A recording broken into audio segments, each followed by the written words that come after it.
Hi everybody, how's it going? I'm Dr. Qazi. I'm over here in Newport Beach, California. I specialize in acne and scars and pigmentation. I'm going to showcase this result for right now just to kind of go through for some people who are newer viewers, just the things I do and like just how I get the results that I get. I posted a lot of different things over the last few days and I had a lot of questions, so I'm going to go through a lot of that tonight. If you have any questions, hey Joey, how's it going? Hi Coco, how's it going? Hopefully you guys had a good time tonight. We're going to showcase this. Let me know how it sounds. Does it sound okay? Yesterday there's an echo problem. Hopefully that's okay right now. I'm going to go through the whole process here. This is what we do for patients with acne scars. In this case, this is a patient that had done a single session for his scars with a combination where we did CO2 laser, we did Subcision, we did TCA Cross, and we also did we did ablative CO2 laser, we did fractional CO2 laser, Erbium laser, and we also ended up placing through the laser channel holes a little bit of collagen stimulating products. So I want to showcase that for you just so we can kind of go through that whole process. Hi G, how's it going? Hope you're doing well. Hi everybody. I had a lot of cool cases, by the way, today. I'm going to talk a little bit about that too. We had a lot of people from out of town. I don't think anybody let us share photos today. Really good cases though, last few days. Actually, one of the patients today, oh, thank you, G. G saying my skin's glowing. One of the patients I had today, I just did several months ago, I should say. I did her and her brother. She came all the way from Northern California. Results are beautiful already, really close to scarless for some of those scars. Just polish it off now with some more TCA Cross, and then I did for her brother a little bit more Bellafill for her. Our virtual consultations free? No, actually consults are, yeah, G's doing it right now. She's explaining consultations are $100 and they get applied toward treatment. I appreciate you so much, G, for answering that question. But yeah, so this is what I do all day long. You know, I showcased a lot of different videos over this week, and this is the time really where it's pretty fun because people tend to kind of wait until the end of the year to do a lot of these scar treatments. And so I see people from I saw last year and I'm seeing them now this year to kind of catch up a little bit. And so you kind of see that whole journey from last year where you see the progress and the improvement of their scars. It's really cool, and it's just exciting because we're finally seeing what they were looking like in person. Sometimes I see these selfies and look incredible, but like the selfies are selfies, and I don't really love sharing selfies by itself because it's like it's not exactly the way necessarily the person's going to look. So it's like it's really nice when someone comes in and is like, this is what they look like, and it's so fun. Mercy saying, I know it's a long shot, but do you know anyone you would recommend in Chicago? Actually, I don't at this time, to be totally honest with you. I don't have anybody that I know in Chicago area. I'm from Chicago, so I don't really think things much changed really when I was younger. I told you guys before, when I was in Chicago, I did a lot of different treatments. I did a Fractional laser, I did Subcision, I did TCA Cross. No, sorry, I didn't do I should say I did Fractional laser and microneedling, and then when I ended up coming over here, that's when I did Subcision with the person who ultimately trained me as well, Dr. Fadi. But he doesn't practice over here. He's actually over in Palestine. And finally, until he did the manual work, that I end up getting improvement. Really, all the Fractional and microneedling didn't really change too much. So it really needed a manual type of things, and that's what I knew and I understood, and why I've tried to get really involved in working with making sure I could use my hands really effectively so I could get those beautiful results. And there's really no question when I'm every single patient that's been working with me, patients that work today, I worked on, did Subcision, patients I did yesterday, they all know, even if they did Subcision before, I really broke up that scar tissue really effectively, really smoothed it out. And really, in the beginning, when we went in there, there was a lot of thick scars. At the very end, I showed you, you could feel it, that it's so much softer, so much smoother inside there. And it's really exciting to be able to see that, because people have done subcision multiple times sometimes with other practices. And I could do it just in a single session really highly effectively. You don't need multiple sessions. In fact, I'm not somebody who typically pushes multiple sessions of the same thing, really ever, especially when it comes to something invasive like subcision. That's where you can really run into problems. This particular patient, for example, this is a single session under subcision. I didn't need multiple sessions of subcision. I think that, if you're doing it that way, you're probably not doing it correctly. If you're needing to do multiple subcision sessions, it's probably, chances are that you didn't know how to undermine the tissue, undermine that scar tissue as an effective way. That held you back and also the patient back from excellent results. So instead, it's best just to do this, really well. And, I personally think I like Eminem's one shot, one opportunity in life. That's how I'd like to think of things. You get one shot, one opportunity to really knock things out of the park, really get things out at a really high level. And, you definitely want to do that. So I'm looking at this. I'm not looking at it like I'm going to try to do this, 6 different times, things like that. That's the way someone sold me a package of Fractional laser, microneedling, all that stuff.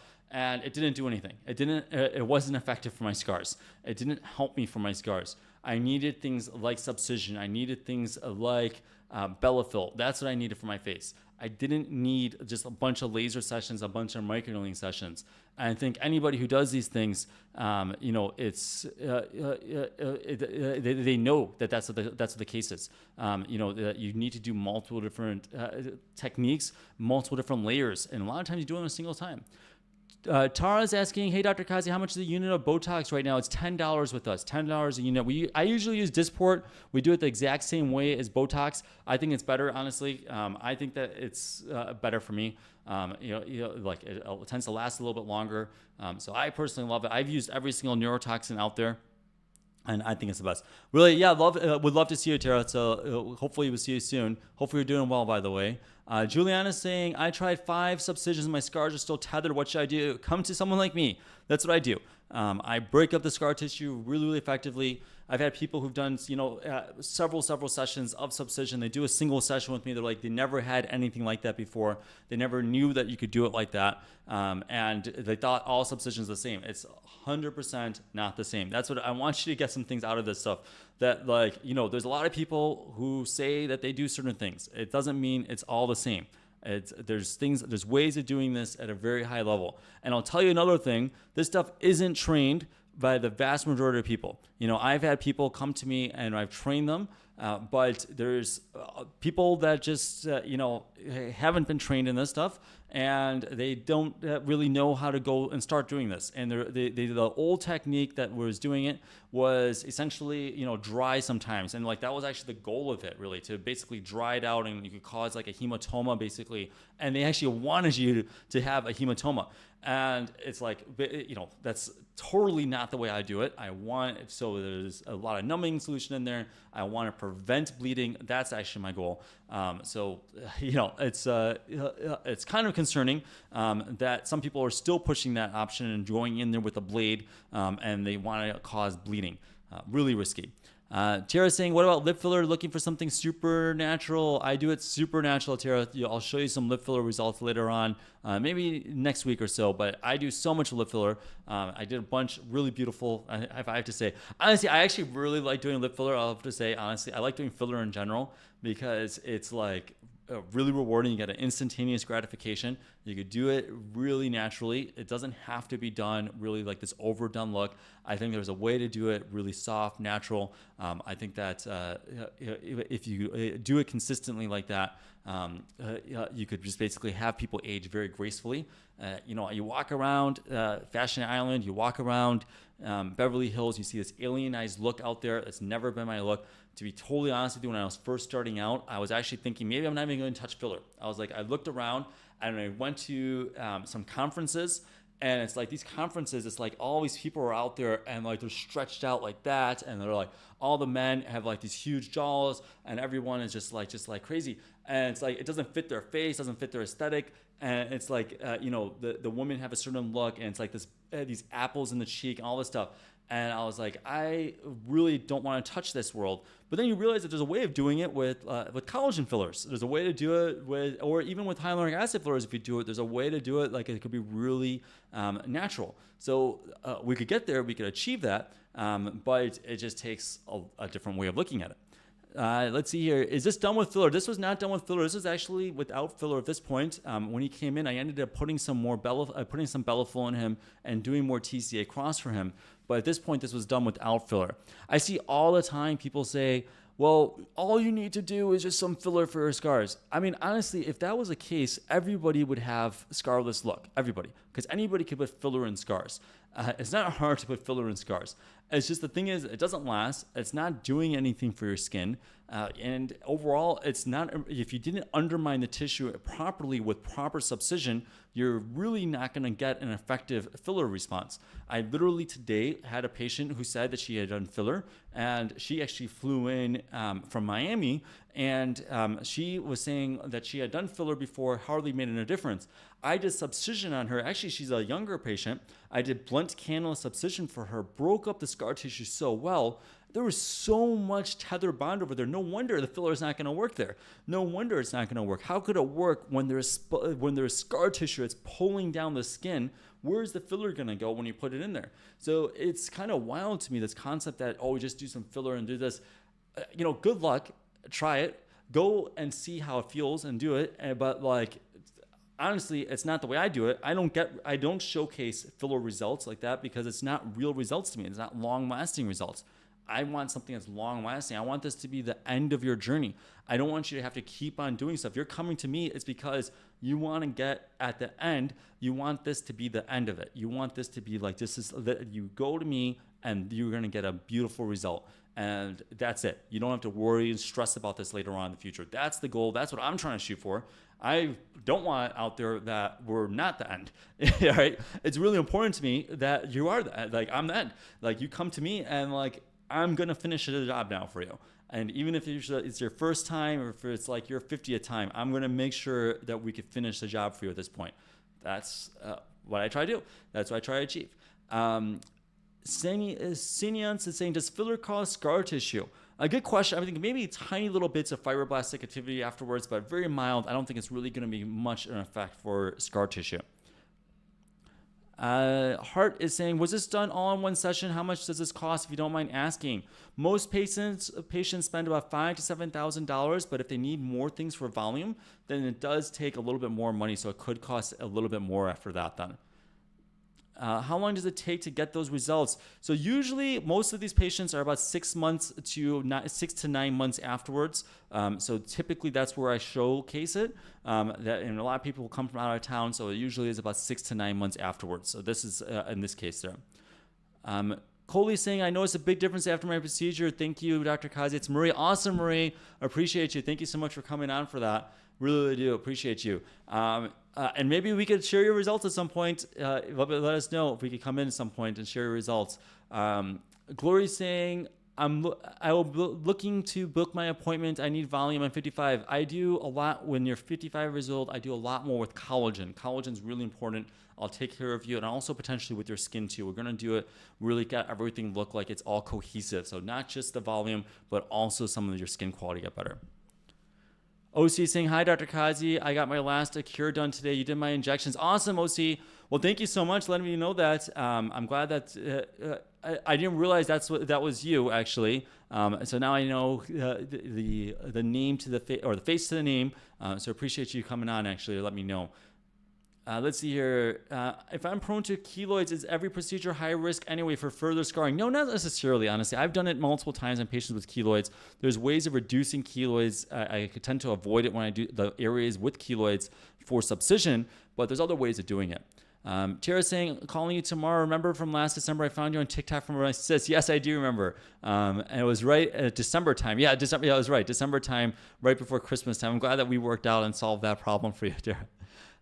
Was this, how long did it take? Oh, I got those questions. I know I missed a few questions here. What treatment did you do on this patient? Basically, we broke up the scar tissue. I did talar liberator subcision for the area of the cheeks right over here. I did TCA Cross. So basically, when I do talar liberator, I typically go along the bone, along the zygomatic process. I usually don't go below that. And then below over here, I actually did blunt cannula subcision. I'll be totally honest with you. I'm wowed by his neck area. His neck was very, very thick, very tight scars. I usually say that it's going to be very tough to do the neck. I think the neck is one of the hardest things to actually solve a lot of times. We were able to solve that for him. So it was a really, really nice, at least at this point we did. We're going to continue to do some more work for him. When he came in, I told you guys before, he first came in and he didn't want to share his results. And then he was so happy with the results on his follow-up when he was ready to do his next session. He let us share his results now, which is really nice. Let's see. Do you prefer fully ablative CO2 or fractional CO2 laser for acne scars? Usually a combination, to be honest with you. Usually both of those. I'm also, by the way, I just started streaming on Twitch now too. Actually, I guess I'm not supposed to mention that on TikTok. Never mind. Don't ban me for TikTok. But I did. I just started streaming on there. Let's see here. So what treatment did you do for this patient? Let's see. What's the downtime for this procedure? Mostly it's about 4 to 7 days. 4 to 7 days actually for this. So anyways, I'm on multiple platforms now.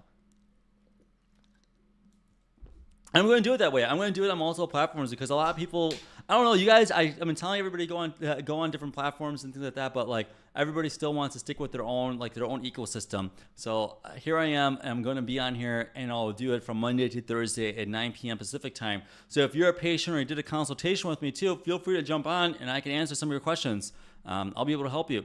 Hello, saying I'm worried about treatments making my scars worse. It's a really good question, really good point. I will tell you, to be totally honest, I tell my patients I will make a commitment to you. I will not let your scars get worse with me. Really, and it's really pretty much something that I try to let everybody know. Fortunately, nobody's ever felt that they were worse. Nobody. I actually followed up with a patient who was worried about her excisions, that initially they were a little bit wider for a little bit of time, and now I saw her 2.5 months later and they're normal again, and they're smaller, I should say. I was going to say shrinker. They're smaller again. And so it's like we're okay. And now hopefully over the next 3 to 6 months, it's going to rise a little bit more. So I never leave people with worse scars. And so I will just tell you, that's my commitment. That's really is something that I'm dedicated to. In fact, really, it's very clear that we're consistently able to get excellent results, consistently. And it's not something that like I say that lightly. It really is, we are consistently able to. I've said before, though, that there are things that potentially could make it more delayed. Things like smoking. If you pick up smoking, or if you're a previous smoker even, if you're somebody who has UV damage, for example, you go out in the sun, things like that, that's going to delay and prolong your healing. If you start having active acne afterwards, that's going to prolong it too. So really, really important to control your acne. Everybody knows when they come to me, I want to make sure your acne is totally under control before we do this. I want to make sure your oil is under control before we do this. And that's how we can get results like this. That's the way we do it. But it has to be under control. You'll see that there's some people who essentially don't respond as well. And it turns out, though, when you go into it, that they really are having acne, they're having breakouts, and they have to talk to us about this. Would you recommend quitting vaping before CO2 laser? You should quit it anyways, honestly, but absolutely you should quit it before CO2 laser and afterwards. Vaping is terrible for your lungs. It's just as bad as smoking. It's just a scam that they came up with just to be able to get people to feel like they could do it in public now. Whatever. I'm just going to say that openly, that all the evidence showcases that it's just as bad as cigarette smoking. Vaping, they try to push it as like there's some alternative, healthier option. It's just as bad as destroying your lungs. And imagine like you see scars like this. Now think about your own lungs and think about scars in your lungs like that. Just imagine that. Just imagine the fibrotic tissue that happens with that and just how junky it is. And just like nobody wants to live like that. Nobody accepts that on their face. Like people don't like that. But now imagine now that's in your lungs. So, just because you can't see it. So I recommend, honestly, I told people before, I actually did it myself. I did an MRI for my whole body, head to toe. It actually cost only like $750, something like that. It was amazing. I loved it. It was amazing.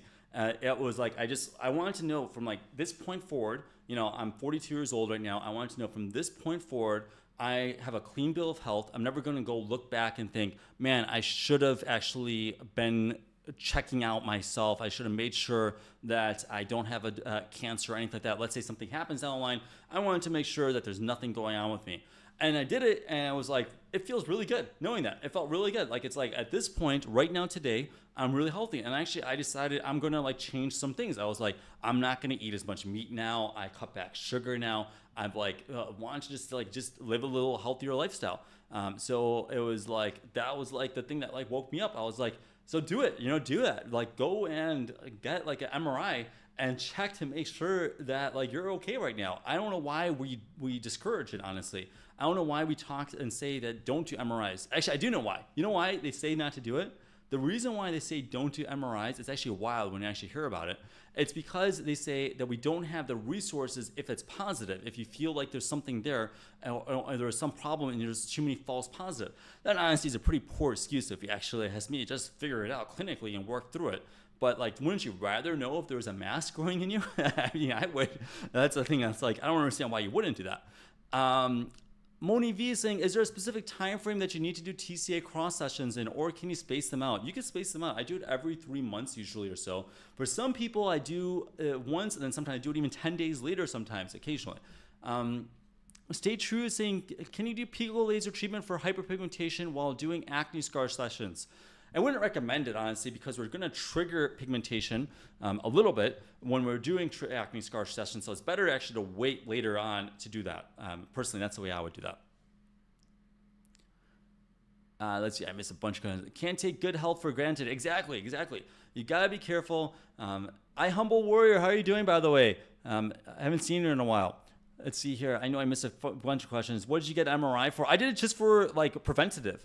I did an MRI for my full body for just preventative reasons. I just wanted to make sure that like I'm healthy at this point in my life. I was just like double checking.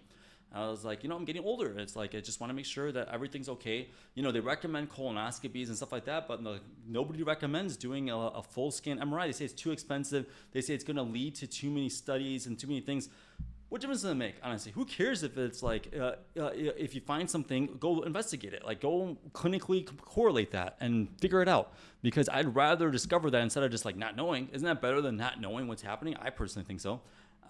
There's an eclipse on Tuesday. G saying there's an eclipse on Tuesday. Great day to quit addictions. That's awesome, actually. That's a really good way of doing it.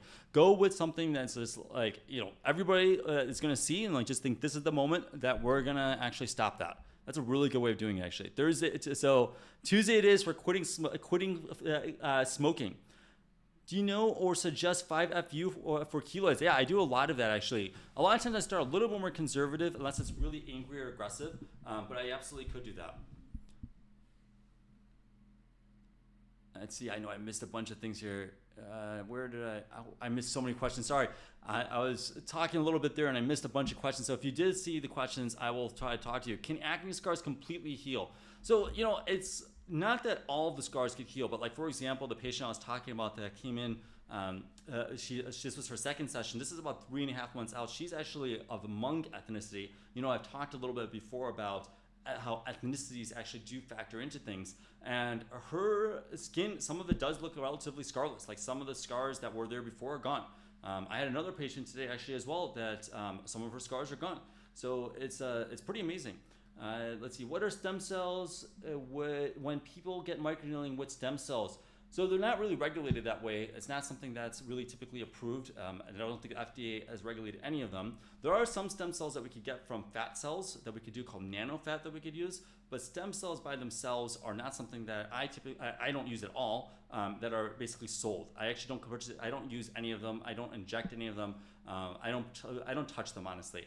In fact, when it comes to even exosomes, the FDA has actually made a statement against using exosomes, that they're not FDA approved, and in fact that they don't recommend them. So doing them is actually technically, it's potentially illegal, actually.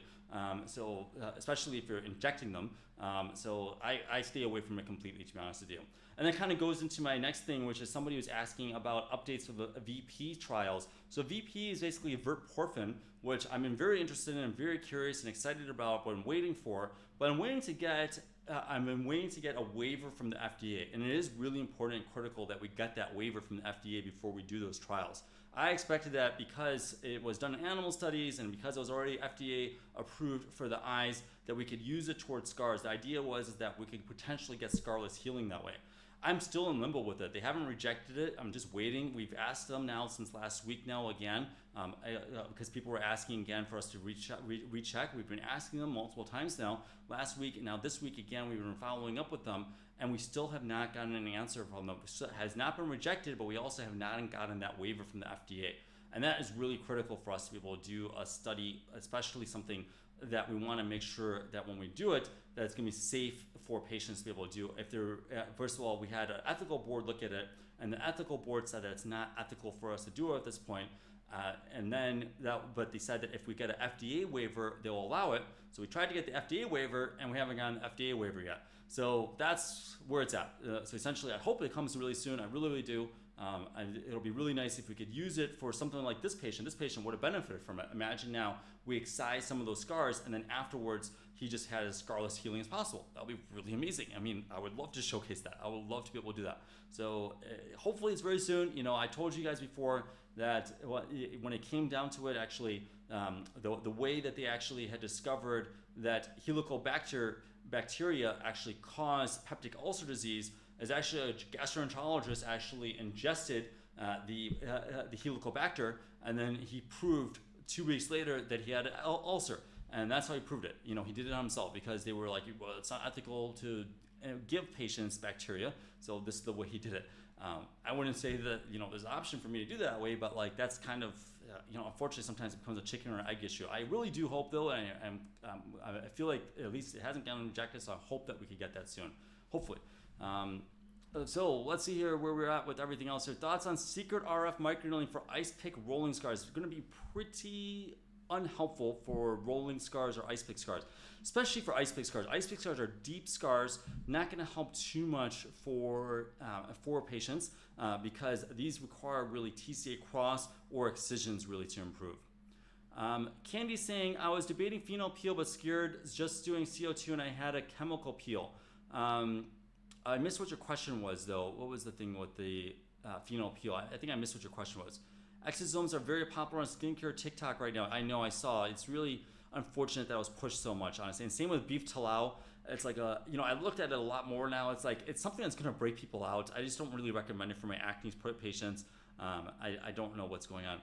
Oh, here's a Geisha saying, can't hear you too clearly. Can you hear me a little bit better now? If you guys can't hear me, let me know because I'll just fix the microphone or maybe get a new mic or something like that if you guys can't hear me well.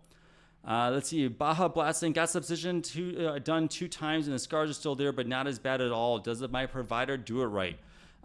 Well, it depends on, who your provider is because not everybody does Subcision right. That's true. What is your opinion about Potenza and BTLX? I think it's good for improving the skin quality and tightening, but not going to help too much more for that though. Stay True saying, can I opt out of a cure laser in a region of my face where I don't get very oily and break out much? Is that recommended? Well, you may in the future break out over there, so it may not be recommended though. But we could talk. We could see what's going on. If you have rosacea, will it work? Yes, I do a lot of patients with rosacea. A lot of my patients have, you know, more sensitive skin. So yes, it does help with that. Hopefully you guys can hear me a little bit better right now. Stay True saying, can a cure laser increase the likelihood of wrinkles over the years since now you have less active sebaceous glands?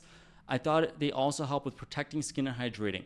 Really good question, actually. The question is, can the cure laser, which basically works on normalizing your sebaceous glands, cause you to age prematurely?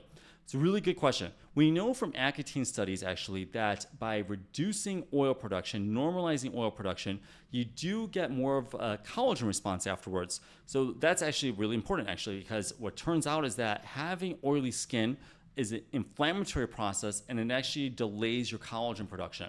And so you actually could age better because you do something that reduces or normalizes your oily skin. Just so you know. So I would, pay attention to that. If you're reducing and normalizing your oily skin, you actually could get more of a collagen production. And also, Dr. Rox Anderson, who's over Harvard dermatologist, did some histological studies which showcased that there was more collagen production after he did the cure sessions, and he waited two years later and found that patients ended up having more collagen production after they did a cure. So again, less oil production, and just by that you have more collagen production. That's really cool. Bruce Wayne, I love that. Bruce Wayne. I have ingrown hairs, trouble with the whiskers on my face that I have trouble breaking through the skin unless I use thin tweezers to help the process, which cause a lot of scarring over time. I probably would recommend laser hair removal, to be honest with you. Nana saying, do you have to repeat all the procedures when you're aging because of collagen loss? No, you don't have to repeat them, but you may see scars again because of collagen loss, because of volume loss. You may have to do something to relieve you a little bit of volume. But that's why Bellafull is really a great option, because it's going to stay in your skin and going to continue to make collagen. It's really, really great for that, actually. Is Zeo skincare best to prevent aging? No, probably not, honestly. I have a whole thing about don't use skincare that breaks the bank. Honestly, I'm a big believer in that. Don't do skincare that breaks the bank. Opinion on major procedures for very, very minor scars. I do not recommend that. Just do mild type of things then for mild scars. Let's see here. I know I missed so many questions, guys. I appreciate all the questions tonight, by the way. I went a little bit overboard for tonight. Someone wanted to, so Baja Blasting, someone wanted to sell me stem cell patches that you wear 12 hours a day for scar removal. It sounds very sketch to me. I mean, maybe it's possible that it works, but I think that if they're going to do that, they have to actually showcase that. Kat saying, I got Bellafull with you twice and I'm obsessed with results. Awesome. Super happy with that. Honestly, by the way, guys, for the person who was asking about stem cells and everything like that, I am going to do something interesting enough. I was talking about how sometimes you want to test your own things. I'm actually going to do something I decided. Either it's going to be, I'll do a poll. I'm either going to test collagen supplements on myself or I'll test NAD. I'm kind of curious between both of those things.